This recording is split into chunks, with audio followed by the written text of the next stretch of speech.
Saudara-saudaraku yang diberkati Tuhan, saya percaya kalau Tuhan izinkan engkau ada dalam masa-masa sukar, bukan berarti Allah jahat. Justru Allah ingin saudara menonton sebuah film yang disebut film miracle, film mujizat di dalam hidupmu, di dalam keluargamu, di dalam masa mudamu.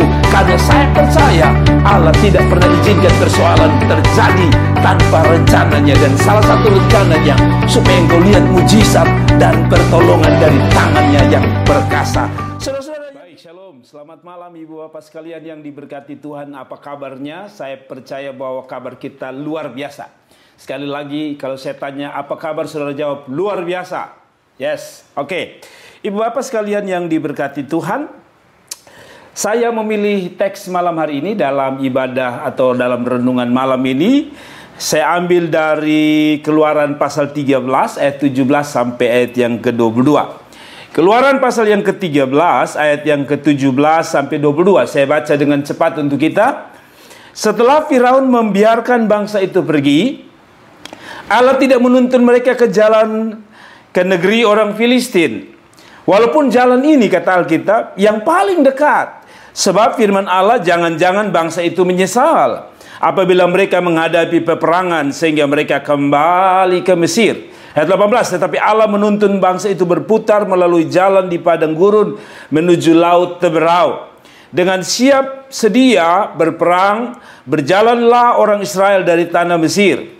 Ayat 19, Musa membawa tulang-tulang Yusuf, sebab tadinya Yusuf telah menyuruh anak-anak Israel bersumpah dengan sungguh-sungguh, Allah tentu akan mengindahkan kami, maka kamu harus membawa tulang-tulangku dari sini. Ayat 20, demikian mereka berangkat dari Sukot dan berkemah di Etam, di tepi padang gurun. Ayat 21, Tuhan berjalan di depan mereka pada siang hari dalam tiang awan untuk menuntun mereka di jalan, dan pada waktu malam dalam tiang api untuk menerangi mereka sehingga mereka dapat berjalan siang dan malam. Ayat yang ke-22, ayat terakhir. Dan dengan tidak beralih tiang awan itu tetap pada siang hari dan tiang api pada waktu malam di depan bangsa itu. Demikian jauh pembacaan firman Allah. Saya beri tema adalah jalan Tuhan adalah jalan yang sukar. Nah, tema kita malam hari ini, jalan Tuhan adalah jalan yang sukar. Ikut Tuhan tidak gampang, saudara-saudara. Ikut Tuhan selalu sukar, ya. Orang sering bilang gampang-gampang susah. Nah, tapi saya berkata bahwa ikut Tuhan tidak gampang. Ikut Tuhan selalu kadang-kadang Tuhan menuntun kita seperti kita ada dalam jalan yang sukar. Kenapa saya menyebut jalan sukar? Karena Alkitab bilang Tuhan sengaja menuntun orang Israel lewat apa? Padang gurun. Padang gurun itu bicara tentang jalan yang sukar, jalan tanpa pengharapan, karena tidak ada tanaman yang bisa tumbuh dengan baik, ya. Kalaupun ada, ya tanaman-tanaman khusus. Saudara-saudara, tidak ada air yang menjadi sumber kehidupan mereka. Jadi padang gurun bukan hanya bicara tentang jalan sukar, tapi padang gurun bicara tentang kritis atau krisis. Padang gurun bicara tentang sesuatu yang tidak pasti, tanpa pengharapan. Nah, saudara-saudaraku yang diberkati Tuhan, kadang-kadang dalam hidup kita Tuhan tuntun kita ke jalan sukar lewat persoalan, badai hidup, tantangan hidup. Mengapa Tuhan izinkan kita hadapi itu? Tentu jawaban saya sederhana, supaya kita jadi lebih dewasa di dalam Tuhan. Nah, tetapi saya tidak akan bicara tentang dewasa. Sekali lagi, saya beri tema tadi, jalan sukar atau jalan Tuhan adalah jalan yang sukar. Saudara-saudara, kalau saudara berkata saya mau ikut Tuhan, jangan jadi orang yang manja. Karena kadang-kadang Tuhan tuntun saudara di jalan yang sukar. Nah, ibu bapak sekalian yang diberkati Tuhan, apa yang saya maksud dengan jalan Tuhan adalah jalan yang sukar? Saudara, kenapa saya menyebut jalan Tuhan banyak kali jalan yang sukar? Sebab jalan Tuhan adalah bicara tentang jalan salib. Jalan sukar bicara tentang jalan salib. Saudara-saudara, orang ikut Tuhan harus pikul salib. Ini masalahnya. Tidak banyak orang mau jadi orang Kristen, apalagi orang Kristen sungguh-sungguh, karena jadi Kristen itu tidak gampang. Kadang-kadang Tuhan tuntun kita lewat kesukaran rumah tangga, kesukaran dalam mencari makan, kesukaran dalam menghadapi hidup. Tetapi dengar baik-baik, mengapa Tuhan izinkan kita ada dalam jalan-jalan yang kelihatannya sukar? Jawaban saya sederhana sebenarnya. Inti dari saya adalah Anda harus menjadi orang yang dewasa. Tetapi bukan itu khotbah saya. Saudara, mengapa Tuhan tuntun kita melalui jalan yang sukar, yang tadi digambarkan sebagai jalan yang panjang, jalan yang menuju padang gurun, saudara-saudaraku. Nah, ada beberapa jawaban mengapa kadang-kadang Tuhan kasih kita jalan yang sukar. Jadi kalau saudara nangis, saudara-saudara kelihatan ada badai yang sangat besar dalam hidupmu, ini jawaban saya. Walaupun itu jalan yang sukar, tapi dengar baik-baik, di jalan yang sukar itu Tuhan ada, saudara-saudara. Di jalan yang sukar itu Tuhan pasti ada. Nah, jawaban saya pertama, mengapa Tuhan menuntun kita di jalan yang sukar? Mengapa Tuhan menuntun kita di jalan yang sulit? Mengapa Tuhan memimpin kita di jalan yang tidak enak, saudara-saudara? Satu, jalan Tuhan memang sukar dipahami, tetapi jalan itu tidak akan membawa kita pada penyesalan. Saudara-saudara dengar baik-baik. Pertama, kenapa Tuhan izinkan kita ada dalam jalan-jalan yang sukar, jalan-jalan penuh tantangan, jalan-jalan yang penuh onak dan duri? Yang pertama, Tuhan tuntun lewat jalan yang sukar, sebab jalan Tuhan memang sukar, tetapi jalan itu tidak akan membawa kita pada penyesalan. Mari kita baca ayat yang ke-17. Setelah Firaun membiarkan bangsa itu pergi, Allah tidak menuntun mereka melalui jalan ke negeri orang Filistin. Walaupun kata Alkitab, jalan ini yang paling dekat, paling enak, paling mudah dinikmati karena dekat. Sebab firman Allah berkata begini, jangan-jangan bangsa itu menyesal apabila mereka menghadapi peperangan sehingga mereka kembali ke Mesir. Saudara-saudara lihat, Tuhan tuntun orang Israel kenapa tidak lewat Filistin atau jalan orang Filistin, tapi dikatakan dia lewati padang gurun, sebab dia katakan supaya mereka tidak menyesal. Saudara-saudaraku yang diberkati Tuhan, kadang-kadang Tuhan izinkan kita ada dalam masa-masa sukar, masa-masa yang keras. Saudara, kita harus berperang menghadapi hidup yang penuh dengan kekerasan hidup ini.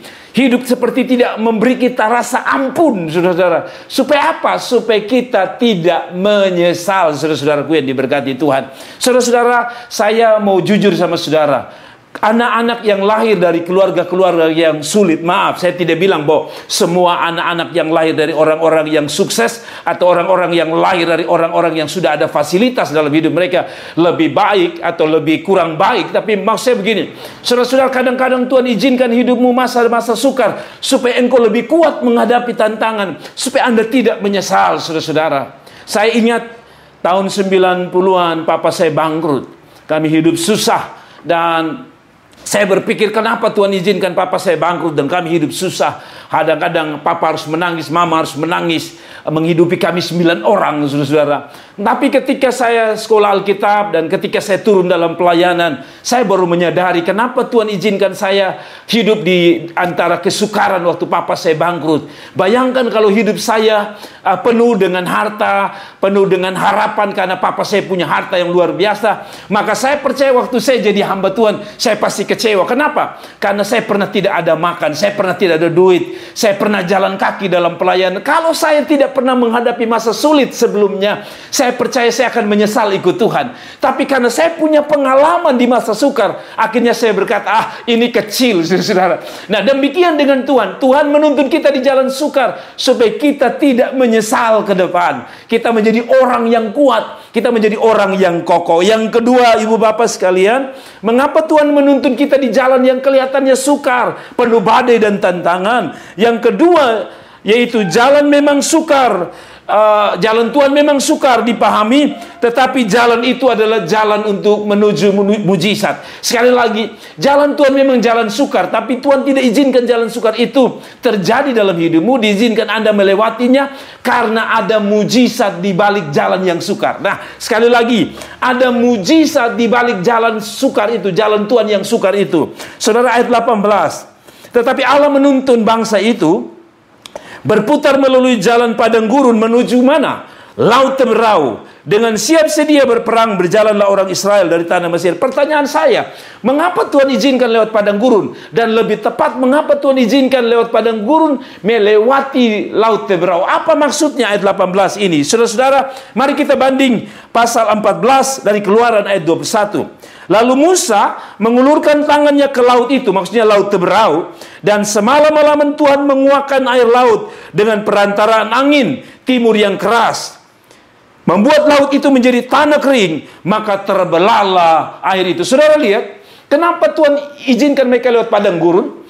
Karena Tuhan mau supaya mereka lihat mujizat. Saudara lihat, pada waktu mereka lewat padang gurun, akhirnya mereka berjumpa dengan Laut Teberau. Saudara-saudara, Tuhan tidak salah menuntun Anda pada jalan yang sukar. Tuhan mau supaya saudara bukan hanya dewasa yang pertama tadi, tapi yang kedua, Tuhan mau supaya Anda lihat mujizat. Saudara-saudara, dikatakan begini, Tuhan pimpin ayat 18, Tuhan pimpin lewat padang gurun melewati apa? Laut Teberau. Saudara-saudara, mereka tidak akan pernah lihat mujizat di Laut Teberau kalau mereka tidak lewat padang gurun. Saudara lihat ini, mereka kagum karena hari itu mereka lihat mujizat, yaitu Laut Teberau terbelah menjadi dua. Saya percaya Tuhan izinkan engkau punya badai rumah tangga supaya engkau bisa lihat mujizat di tengah rumah tanggamu. Saya percaya bahwa Tuhan izinkan engkau ada dalam masa-masa sukar supaya engkau bisa lihat pertolongan dan mujizat Tuhan dalam hidupmu. Kadang-kadang Tuhan izinkan engkau sakit supaya engkau dapat melihat pertolongan dan mujizat Tuhan dalam hidup saudara. Kadang-kadang Tuhan izinkan kita hidup dalam sukar dan kemiskinan yang luar biasa supaya kita dapat melihat kuasa dan mujizat Tuhan dalam hidup kita. Allah tidak pernah salah menuntun kita. Allah, mungkin orang Israel protes, kenapa harus lihat padang gurun? Padahal waktu mereka lihat Tuhan membelah Laut Teberau, baru mereka sadar, oh ini rupanya Tuhan mau kasih sesuatu penglihatan yang luar biasa, yaitu mujizatnya. Saudara-saudaraku yang diberkati Tuhan, saya percaya kalau Tuhan izinkan engkau ada dalam masa-masa sukar, bukan berarti Allah jahat. Justru Allah ingin saudara menonton sebuah film yang disebut film miracle, film mujizat di dalam hidupmu, di dalam keluargamu, di dalam masa mudamu. Karena saya percaya Allah tidak pernah izinkan persoalan terjadi tanpa rencananya. Dan salah satu rencananya supaya engkau lihat mujizat dan pertolongan dari tangannya yang perkasa. Saudara-saudara, yang ketiga, mengapa Tuhan izinkan kadang-kadang kita masuk dalam jalan yang sukar? Jalan Tuhan, jalan yang sukar. Sebab ini, jalan Tuhan memang sukar dipahami, tapi jalan itu akan memberi kita kesanggupan untuk menghadapi atau menanggung persoalan, menanggung badai yang akan kita hadapi. Saudara-saudara, inti yang ketiga, kenapa Tuhan izinkan kita ada dalam jalan sukar, yaitu jalan Tuhan yang sukar, supaya Tuhan dapat memberikan kita kesanggupan. Tuhan akan memberi kita apa? Kesanggupan. Saudara-saudara, ayat 19-21 berkata begini, atau 20-21. Demikian mereka berangkat ke Sukot dan berkemah di Etam, di tepi padang gurun. Ayat 21 bilang apa? Tuhan berjalan di depan mereka pada siang hari dalam tiang awan untuk menuntun mereka di jalan, dan pada waktu malam dalam tiang api untuk menerangi mereka. Sehingga, perhatikan kata ini dalam ayat 21, sehingga mereka dapat berjalan siang dan malam. Sehingga mereka dapat berjalan siang dan malam. Kalau saya bisa ganti kata ini berkata, sehingga mereka sanggup berjalan siang dan malam di padang gurun. Saudara-saudara, Tuhan tidak izinkan saudara, atau Tuhan izinkan saudara menghadapi persoalan atau jalan yang sukar, karena Tuhan tahu bahwa engkau sanggup. Kenapa engkau sanggup? Karena Dia yang memberi kesanggupan. Saudara-saudaraku, dengar baik-baik. Filipi 4 ayat 13 berkata, segala perkara dapat kutanggung di dalam Dia yang memberi kekuatan kepadaku. Jadi saudara-saudara, kalau saudara punya persoalan, rasanya saudara sering berkata, lebih baik saya mati saja. Nah, salah. Tuhan izinkan saudara ada dalam kesukaran. Tuhan tidak membiarkan Anda menanggungnya sendiri, tapi Tuhan, Alkitab bilang, Tuhan akan memberi kemampuan, kekuatan untuk engkau dapat menanggungnya. dapat berjalan bersama dengan kekuatan power daripada Tuhan.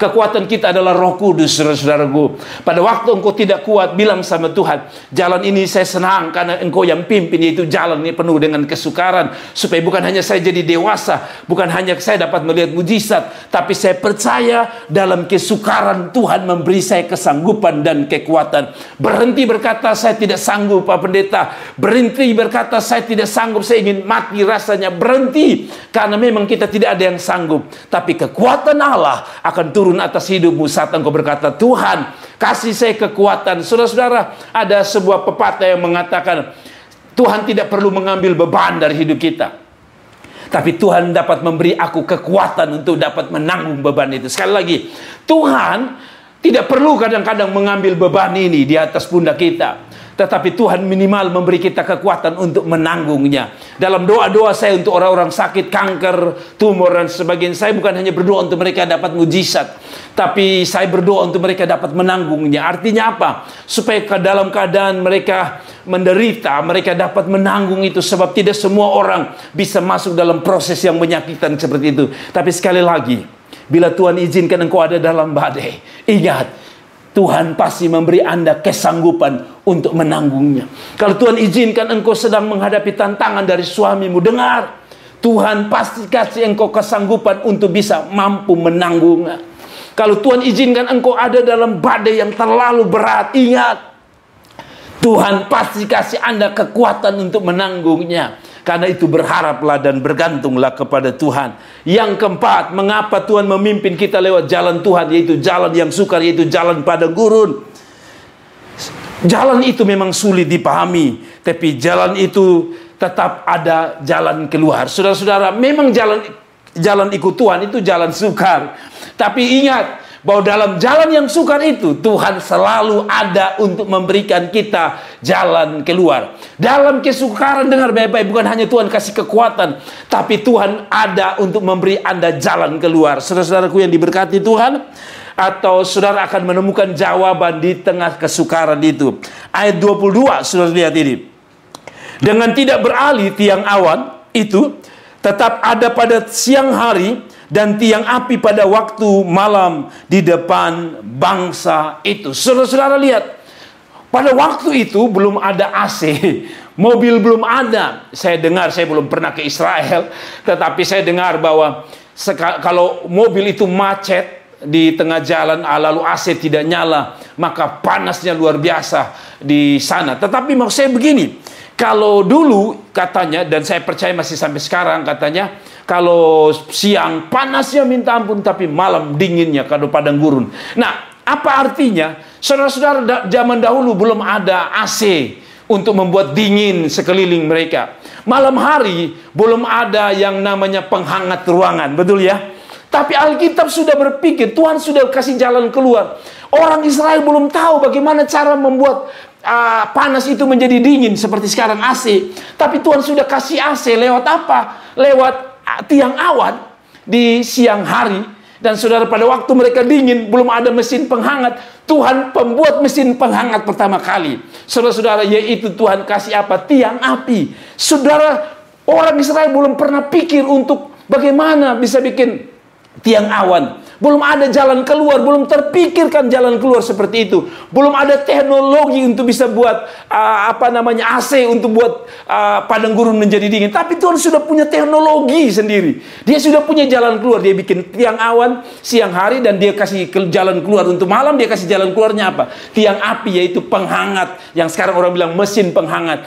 Saudara-saudara lihat, orang Israel belum terpikirkan jalan keluarnya, tapi Tuhan sudah pikir jalan keluar di dalam memelihara orang Israel di jalan yang sukar itu.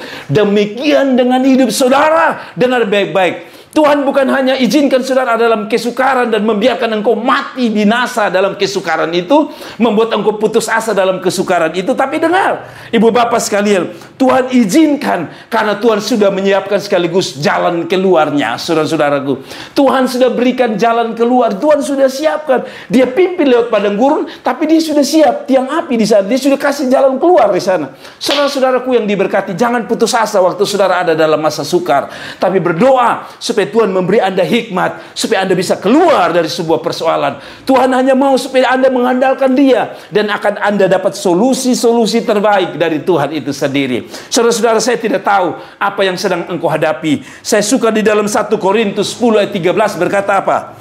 Pencobaan yang kamu alami ialah pencobaan-pencobaan biasa yang tidak melebihi kekuatan manusia, sebab Allah setia.